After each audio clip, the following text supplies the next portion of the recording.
Halo, apa kabarnya hari ini? Bertemu lagi dalam materi kali ini kita akan membahas mengenai pasar. Di sini ada contoh pasar tradisional dan pasar modern. Yang di sisi sebelah kiri itu adalah pasar tradisional dan di sisi sebelah kanan itu adalah contoh pasar modern, atau boleh juga ini contohnya swalayan gitu ya. Nah, ini juga masih ada contoh pasar modern Carrefour. Ini pasti sudah sering kalian lihat ya. Dan contoh lainnya pasar modern itu misalnya Indomaret, Alfamart, Alfamidi, itu kan sering kalian datangi untuk berbelanja ya. Itu adalah contoh pasar modern. Jadi sebenarnya pasar itu apa sih? Pasar adalah proses hubungan timbal balik antara penjual dan pembeli untuk mencapai kesepakatan harga dan jumlah suatu barang atau jasa yang diperjualbelikan.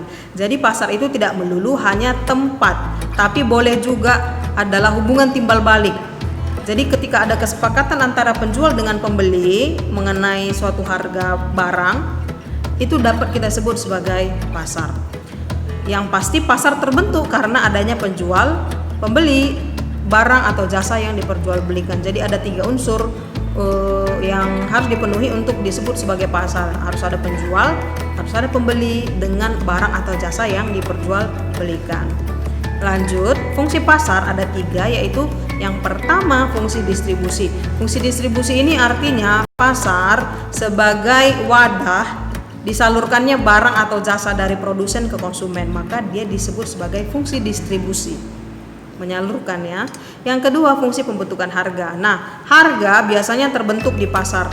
Ketika ada kesepakatan antara penjual dengan pembeli, terbentuklah harga yang disepakati, maka pasar disebut sebagai fungsi pembentukan harga. Dan yang ketiga fungsi promosi. Biasanya di pasar itu tempat produsen memperkenalkan produknya kepada konsumen. Di pasar itu biasanya dia melakukan promosi, memperkenalkan produk, kemudian memberitahukan pada konsumen kelebihan barangnya dari barang yang lain dan sebagainya. Itu terjadi umumnya di pasar. Yang berikutnya, macam-macam pasar menurut jenis barangnya yang diperjualbelikan. Nah, yang pertama adalah pasar barang konsumsi. Pasar barang konsumsi itu artinya yang diperjualbelikan di pasar tersebut adalah barang-barang yang dapat dikonsumsi. Dapat dikonsumsi itu artinya yang nilai gunanya dapat berkurang ketika kita pergunakan. Boleh berupa makanan, boleh berupa pakaian, itu juga termasuk barang konsumsi ya. Artinya dia langsung dikonsumsi oleh konsumen tersebut. Sementara itu, jenis barang yang kedua adalah pasar barang produksi. Pasar barang produksi ini artinya pasar yang menjual barang-barang untuk produksi. Contoh yang diperjualbelikannya adalah alat-alat atau mesin-mesin produksi. Maka itu disebut sebagai pasar barang produksi.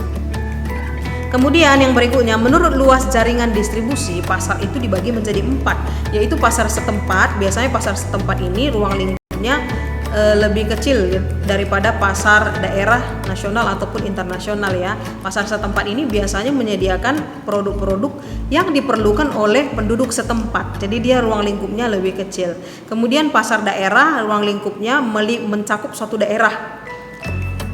Pasar nasional dia ruang lingkupnya mencakup satu negara. Kemudian yang terakhir adalah pasar internasional, ini adalah ruang lingkupnya mencakup perdagangan antar negara. Jadi pasar internasional ini antar negara, perdagangan barang dan jasa yang dilakukan oleh satu negara dengan negara yang lain, itu disebut internasional. Jadi ruang lingkupnya sudah lebih luas lagi. Kemudian yang berikutnya, menurut waktu bertemunya penjual dan pembeli. Yang pertama adalah pasar harian. Nah, pasar harian ini yang sering kita temui ya di kehidupan kita sehari-hari. Dia beroperasi setiap hari, hampir setiap hari melakukan operasi gitu ya. Artinya kita bisa berbelanja setiap hari ke situ. Kemudian yang kedua adalah pasar mingguan. Pasar mingguan ini adalah pasar yang buka atau beroperasi hanya 1 kali dalam 1 minggu, dia makanya disebut pasar mingguan. Ini biasanya banyak di daerah-daerah gitu ya, pasar mingguan.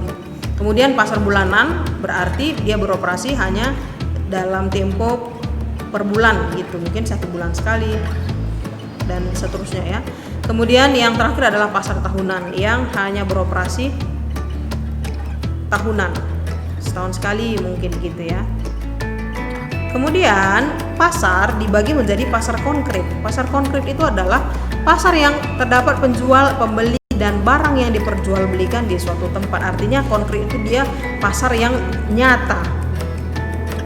Dia dapat kita lihat produknya begitu. Itu biasanya yang sering kita lihat dalam kehidupan kita sehari-hari ya. Pasar konkret. Berdasarkan manajemen pengelolaan. Nah, ini bentuk-bentuk pasar konkret. Yang pertama adalah pasar modern. Tadi udah kita buat contohnya. Ada Carrefour, Indomaret, Alfamart, Alfamidi dan sebagainya. Itu adalah pasar modern. Kemudian pasar tradisional itu yang beroperasi dengan cara-cara tradisional ya. Jadi kalau di pasar modern kan biasanya yang membedakannya dengan pasar tradisional adalah di pasar modern biasanya berlaku melayani diri sendiri, swalayan. Artinya kita membeli barang, kemudian kita ambil barang yang kita perlukan, kemudian kita bayar ke kasir gitu ya. Kalau di pasar tradisional biasanya dia dengan cara yang lebih tradisional, berarti kita dilayani langsung oleh si penjualnya. Biasanya kalau di pasar tradisional pemilik barang adalah penjual langsung. Kalau di pasar modern belum tentu pemilik barang adalah penjual langsung. Bisa saja dia mempekerjakan orang untuk melayani di tokonya gitu ya. Pasar tradisional. Makanya kalau di mall atau di swalayan itu yang melayani biasanya bukan pemiliknya, hanya karyawan gitu. Kalau di tradisional pemilik barang biasanya langsung melayani pembeli. Yang kedua, berdasarkan ragam barang yang dijual. Toko khusus atau special store. Nah, ini toko khusus ini ada kan? Pasti kalian pernah lihat lah ya. Toko-toko khusus yang menjual misalnya dia hanya khusus barang-barang kesehatan, maka dia disebutlah toko khusus. Kemudian ada toko satu jalur. Toko satu jalur ini misalnya toko kain, kemudian di toko kain itu ada satu jalur lagi. Misalnya alat-alat untuk menjahit dan segala macam, dia masih satu jalur gitu ya. Jadi selain menjual pakaian, kemudian di situ juga nanti mungkin ada alat-alat menjahitnya dan sebagainya. Jadi dia satu jalur, ya, masih berhubungan gitu maksudnya. Kemudian berdasarkan banyak sedikitnya barang yang dijual, ada toko serba ada atau department store. Kemudian ada toko swadaya, pasar swalayan atau supermarket. Kemudian hypermarket atau contohnya ini Carrefour gitu ya. Berdasarkan manajemen pelayanannya, nah ini pasar dibagi menjadi mall atau plaza atau supermall. Kemudian ada pertokoan atau shopping center. Kemudian ada pasar swalayan atau supermarket. Kemudian berdasarkan partai penjualan barang itu adalah pasar grosir dan pasar eceran.